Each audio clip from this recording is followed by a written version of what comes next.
Olha, eu acho que é inédito, né? Vamos dizer assim, é uma iniciativa muito bacana, porque são 3 eventos num só, basicamente, né? Então você tem a oportunidade de acompanhar um dos 3, ou mesmo você fica mudando o canal e você assiste um pedacinho de cada uma, foi muito bom.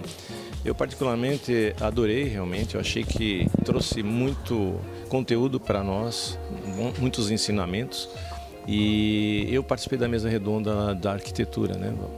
E lá tivemos a oportunidade de ter gestão, eu como representante de uma gestão, né, no CEO de São Cristóvão, tínhamos uma arquiteta e tínhamos gestores da parte de engenharia mesmo, e manutenção e obras, né?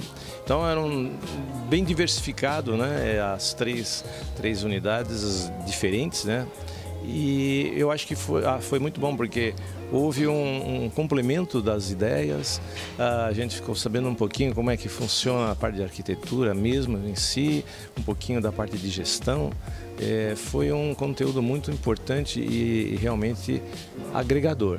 Então achei que foi uma ideia maravilhosa, eu acho que deve continuar dessa maneira, na minha opinião, tá certo? Mas eu acho que o Grupo Mídia está de parabéns, né?